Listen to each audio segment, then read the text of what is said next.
ಇದೇ 12ನೇ ತಾರೀಕು ಬುಧವಾರ ನಾವು ವಿಜಯಪುರದಲ್ಲಿ ಶಿವಾಜಿ ವೃತ್ತದಿಂದ ಡಿಸಿ ಕಚೇರಿವರೆಗೂ ಪಾದಯಾತ್ರೆ ಮಾಡಬೇಕು ಅಂತ ಹೇಳ್ಬಿಟ್ಟು ಇನ್ಸ್ಪೆಕ್ಟರ್ ಸರ್ ಹತ್ರ ಎಲ್ಲ ಮತ್ತೆ ಕಮಿಷನರ್ ಸರ್ ಹತ್ರ ಮತ್ತೆ DSP ಅಡಿಷನಲ್ SP ಸರ್ ಹತ್ರ ಎಲ್ಲರ ಹತ್ರನೂ ನಾವು SP ಸರ್ ಹತ್ರ ಚರ್ಚೆ ಮಾಡಿ ಪರ್ಮಿಷನ್ ತಗೊಂಡಿದ್ವಿ. ಇವತ್ತು ಕಾರಣಾಂತರಗಳಿಂದ ಏನಂದ್ರೆ ನಾವು ಶಿವಾಜಿ ವೃತ್ತ ಏನು ಸ್ಟಾರ್ಟ್ ಮಾಡ್ತಿದ್ವಿ ಪ್ರಾರಂಭ ಮಾಡೋದಕ್ಕೆ, ಅಲ್ಲಿಂದ ನಾವು ಗಾಂಧಿ ಚೌಕ್ ಬರಬೇಕಾದ್ರೆ ಅಲ್ಲಿ ರೋಡ್ ಅಗಲೀಕರಣ ಕನ್ಸ್ಟ್ರಕ್ಷನ್ ನಡೀತಾ ಇರೋದ್ರಿಂದ ಅಲ್ಲಿಂದ ನಮಗೆ ಪರ್ಮಿಷನ್ಸ್ ಕೊಟ್ಟಿಲ್ಲ. ನಮಗೆ ಸ್ಟಾರ್ಟಿಂಗ್ ಪಾಯಿಂಟ್ ಒಂದು ಸ್ಮಾಲ್ ಕರೆಕ್ಷನ್ ಅಷ್ಟೇ ಎಲ್ಲ ಸ್ಟೂಡೆಂಟ್ಸ್ಗೆ, ವಿಜಯಪುರದಲ್ಲಿ ಇರೋಂಥವ್ರಿಗೆ ಮತ್ತು ಸುತ್ತಮುತ್ತ ಡಿಸ್ಟಿಕ್ಕು ಬೇರೆ ಬೇರೆ ಎಲ್ಲಿಂದ ಬರ್ತೀರ ಎಲ್ರಿಗೂ ನಾನು ಒಂದು ಸ್ಮಾಲ್ ಕರೆಕ್ಷನ್ ಏನಪ್ಪ ಅಂತಂದರೆ ಅಂಬೇಡ್ಕರ್ ಸ್ಟೇಡಿಯಂ ಇದೆಯಲ್ಲ ಅಲ್ಲಿಂದ ಸ್ಟಾರ್ಟ್ ಮಾಡಿದ್ರೆ ನಾವು ಬೆಳಗ್ಗೆ 10 ಗಂಟೆಗೆ ಪ್ರಾರಂಭ ಆಯಿತು ಅಂದರೆ ಅಂಬೇಡ್ಕರ್ ಸ್ಟೇಡಿಯಂನಿಂದ ಕನಕದಾಸ ವೃತ್ತ ಇದೆ ಅಲ್ಲಿಂದ, ಮತ್ತು ಆದಮೇಲೆ ಅಂಬೇಡ್ಕರ್ ವೃತ್ತ, ಅದಾದಮೇಲೆ ಅಲ್ಲಿಂದ ಡೈರೆಕ್ಟ್ DC ಕಚೇರಿ ಹತ್ರ ನಾವು ಈ ಮಾರ್ಗವಾಗಿ ನಾವು ಮಾರ್ಗ ಬದಲಾವಣೆ ಆಗಿದೆ ಅಷ್ಟೇ. ಇದೇ ಬುಧವಾರ 12ನೇ ತಾರೀಕು ಬೃಹತ್ ಮಟ್ಟಕ್ಕೆ ಪ್ರತಿಭಟನೆ ಮಾಡ್ತಾ ಇದ್ದೀವಿ. ಹೆಚ್ಚಿನ ಸಂಖ್ಯೆಯಲ್ಲಿ ಬೇರೆ ವಿದ್ಯಾರ್ಥಿಗಳಿರ್ಬೋದು, ನಿಮ್ಮ ಸ್ನೇಹಿತರಿರ್ಬೋದು, ಎಲ್ಲರೂ ಪ್ರತಿಯೊಬ್ಬ ವಿದ್ಯಾರ್ಥಿಗಳು ಬಂದು ಈ ಒಂದು ಪ್ರತಿಭಟನೆಯಲ್ಲಿ ಭಾಗವಹಿಸಬೇಕು. ಈ ಒಂದು ಪ್ರತಿಭಟನೆ ಶಾಂತಿಯುತವಾಗಿರುತ್ತೆ ಮತ್ತು ಪೊಲೀಸ್ ಡಿಪಾರ್ಟ್ಮೆಂಟ್ಗೆ ಒಂದು ಡಿಸಿಪ್ಲಿನ್ ಮೇಂಟೈನ್ ಮಾಡಿ ಒಂದು ರೆಸ್ಪೆಕ್ಟ್ ಕೊಟ್ಟು ಅವ್ರಿಗೂ, ಮತ್ತು ಹೆಣ್ಮಕ್ಳಿಗೆ ಸಪ್ರೇಟ್ ನಾನು ಹೇಳ್ತಾ ಇರೋದು ಎಲ್ಲ ಹುಡುಗರಿಗೆ ನಿಮ್ಮ ಅಕ್ಕ ತಂಗಿದ್ರು ನಿಮ್ಮ ಸ್ನೇಹಿತರು ಅಂದ್ಕೊಂಡು ಅವರಿಗೆ ಸಪ್ರೇಟ್ ಒಂದು ಲೈನ್ ಇರುತ್ತೆ, ಅದನ್ನು ಡಿಸಿಪ್ಲಿನ್ ಮೇಂಟೈನ್ ಮಾಡಿ ಬೃಹತ್ ಮಟ್ಟಕ್ಕೆ ಹೋರಾಟ ಮಾಡಿ ನಮ್ಮ ಬೇಡಿಕೆ ಏನಿದೆ ಅಷ್ಟು ಬೇಡಿಕೆ ರಾಜ್ಯ ಸರ್ಕಾರ ಈಡೇರಿಸಬೇಕು.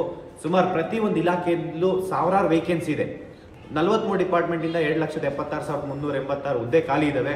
ನಾವು ಪ್ರತಿಯೊಂದು ಡಿಪಾರ್ಟ್ಮೆಂಟಲ್ಲೂ ಪೊಲೀಸ್ ಏಜ್ ರಿಲ್ಯಾಕ್ಸೇಷನ್ ಕೊಟ್ಟಿಲ್ಲ. ಮಾನ್ಯ ಗೃಹ ಸಚಿವರು 7 ದಿನದಲ್ಲಿ ನೋಟಿಫಿಕೇಶನ್ಸ್ ಮಾಡ್ತೀನಿ ಅಂತ ಹೇಳ್ತಾರೆ, ಇಲ್ಲಿವರೆಗೂ ಒಂದು ನೋಟಿಫಿಕೇಶನ್ಸ್ ಮಾಡಿಲ್ಲ. ಮತ್ತು ಅತಿ ಶೀಘ್ರ ಅಂತ ಹೇಳ್ತಾರೆ, ಇಲ್ಲಿವರೆಗೂ ಮಾಡಿಲ್ಲ. ಯಾವುದೇ ಒಂದು ನೋಟಿಫಿಕೇಶನ್ಸ್ ಆಗಿಲ್ಲ ಯಾವ ಡಿಪಾರ್ಟ್ಮೆಂಟಿಂದ. ಮತ್ತು ಫೀಸ್ ಅಂತೂ 750 ರುಪೀಸ್ ಒಂದು ಅಪ್ಲಿಕೇಶನ್ ಹಾಕಬೇಕಂತೆ, ಅಂದರೆ 750 ರುಪೀಸ್ ಕಟ್ಟಬೇಕು. ಮೊನ್ನೆ ರೀಸೆಂಟಿಗೆ 708 ವೇಕೆನ್ಸಿಗೆ ಸುಮಾರು 7,000 ರಿಂದ 8,000 ಫೀಸ್ ಅಪ್ಲಿಕೇಶನ್ ಫೀಸ್ ತೊಗೊತಾ ಇದ್ದಾರೆ. ಮತ್ತು ಅದ್ರ ಜೊತೆ ವಿಜಯಪುರದಲ್ಲಿರೋ ಎಲ್ಲ ವಿದ್ಯಾರ್ಥಿಗಳಿಗೆ, ಅದರಲ್ಲೂ ಆಸ್ಪಿರೆಂಟ್ಸ್ಗೆ ಏನು ನಾವು ಸ್ಟೇಡಿಯಂ ಇದೆ ಇಲ್ಲಿ ಅಂಬೇಡ್ಕರ್ ಸ್ಟೇಡಿಯಮ್ಮು, ಅದರಲ್ಲಿ ಎಂಟ್ರೆನ್ಸ್ ಫೀಸು 500 ರೂಪಾಯಿ ತೊಗೊತಾ ಇದ್ದಾರೆ. ಇದನ್ನ ಸೇಮ್ ಡೇ ಏನಪ್ಪ ಅಂತಂದರೆ ಇವತ್ತು ನಾವು 12ನೇ ತಾರೀಕು ಏನು ಮಾಡ್ತೀವಲ್ಲ ಅದೇ ದಿನ ಏನು ನಾವು ಕಮಿಷನರ್ ಇವ್ರು ಬರ್ತಾರೆ, DC ಸರ್ ಬರ್ತಾರೆ, ಅಲ್ಲೇ ಅದನ್ನು ಅನೌನ್ಸ್ ಮಾಡಬೇಕು. ಶೂನ್ಯ ಇರಬೇಕು ಎಲ್ಲ ವಿದ್ಯಾರ್ಥಿಗಳಿಗೆ. ಅಂಬೇಡ್ಕರ್ ಗ್ರೌಂಡ್ ಏನು ಯೂಸ್ ಮಾಡ್ತೀರಾ ಸ್ಟೇಡಿಯಂ ಒಳಗಡೆ, ಅದರೊಳಗಡೆ ಪ್ರತಿಯೊಬ್ಬರಿಗೂ ಶೂನ್ಯ ಇರಬೇಕು. ಯಾಕೆಂದರೆ ಫೀಸು ಇವತ್ತು ಒಂದು ಲೈಬ್ರರಿಗೆ ಹೋದ್ರೇ 500 ರಿಂದ 600 ರೂಪಾಯಿ ತಿಂಗಳೆಲ್ಲ ಯೂಸ್ ಮಾಡ್ತಾರೆ ಲೈಬ್ರರಿನ. ಕರೆಂಟ್ ಬಿಲ್ಲು ಮತ್ತು ವಾಟರ್ ಫೆಸಿಲಿಟೀಸು, ಚೇರು ಎಲ್ಲ ಫೆಸಿಲಿಟೀಸ್ ಇರುತ್ತೆ. ಒಂದು ತಿಂಗಳ ಪೂರ್ತಿ ಆ ಲೈಬ್ರರಿಲೇ ಕುತ್ಕೊಂಡು ಅಲ್ಲೇ ಮಲಗ್ತಾರೆ, ಅಲ್ಲೇ ಸ್ನಾನ ಮಾಡ್ತಾರೆ. ಅಂಥ ಪರಿಸ್ಥಿತಿಯಲ್ಲಿ 500 ರೂಪಾಯಿ ಇಂದ 600 ರೂಪಾಯಿ ಇದೆ ಫೀಸು. ಅಂಥದ್ರಲ್ಲಿ ಒಂದು ಅಂಬೇಡ್ಕರ್ ಗ್ರೌಂಡಿಗೆ ಬರೀ ಅರ್ಧ ಗಂಟೆ ರನ್ನಿಂಗ್ ಪ್ರಾಕ್ಟೀಸ್ ಮಾಡೋದಕ್ಕೆ 500 ರೂಪಾಯಿ ಈ ಒಂದು ಫೀಸ್ ಇವಾಗ ಇಮಿಡಿಯೇಟ್ ಅದನ್ನು ಶೂನ್ಯ ಮಾಡಬೇಕು. ಇದ್ರ ಜೊತೆ ಸುಮಾರು 70,727 ಹುದ್ದೆ ಟೀಚರ್ಸ್ ವೇಕೆನ್ಸಿ ಇದೆ. ಆ ಒಂದು ವೇಕೆನ್ಸಿನ ಈ ಕೂಡಲೇ ನಮಗೆ ರಾಜ್ಯ ಸರ್ಕಾರದಲ್ಲಿ ಏನು 10,267 ಹುದ್ದೆ ಕಾಲ್ ಬರ್ತಿದ್ದಾರೆ, ಅದನ್ನು ತುಂಬ ಕಡಿಮೆ ಆಯಿತು. ಕನಿಷ್ಠ ಅಂತಂದರೆ 30,000 ರೂಪಾಯಿ ಹೆಚ್ಚು ಟೀಚರ್ಸ್ ವೇಕೆನ್ಸಿ ಕರಿಬೇಕು. PSTR, GPSTR ಮತ್ತು STR, PU ಲೆಕ್ಚರರ್ ಇರ್ಬೋದು, ಅಸಿಸ್ಟೆಂಟ್ ಪ್ರೊಫೆಸರ್, ಪ್ರತಿಯೊಂದು ನೋಟಿಫಿಕೇಶನ್ಸ್ ಆಗಬೇಕು. ಇದ್ರ ಜೊತೆಯಲ್ಲಿ PC ವಯೋಮಿತಿ ನಾನು ವರ್ಷಾನುಗಟ್ಟಲೆಯಿಂದ ಕೇಳ್ಕೊತಾ ಇದ್ವಿ.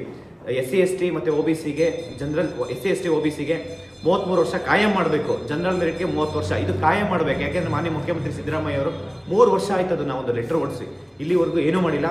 ಪ್ರತಿಯೊಂದು ಸ್ಟೂಡೆಂಟ್ಸು ಒಬ್ಬೊಬ್ಬರು ಕನಿಷ್ಠ ಅಂತಂದರೆ 100 ಜನ ನೀವು ಕರ್ಕೊಂಬರೋ ಜವಾಬ್ದಾರಿ, ಮತ್ತು ನೀವೇ ವಾಲಂಟ್ರಿಯಾಗಿ ನೀವು ಇನಿಷಿಯೇಟಿವ್ ತೊಗೊಂಡು ಎಲ್ಲರೂ ಅಷ್ಟೇ ಶಾಂತಿಯುತವಾಗಿ ಒಂದು ಪ್ರತಿಭಟನೆ ಮಾಡಿ ನಮ್ಮ ಒಂದು ಒಗ್ಗಟ್ಟನ್ನು ರಾಜ್ಯ ಸರ್ಕಾರಕ್ಕೆ ಮತ್ತು ಕೇಂದ್ರ ಸರ್ಕಾರಕ್ಕೆ ತೋರಿಸ್ಬೇಕಂತ ಕೇಳ್ಕೊತೀನಿ. ಥ್ಯಾಂಕ್ ಯು, ನಮಸ್ಕಾರ.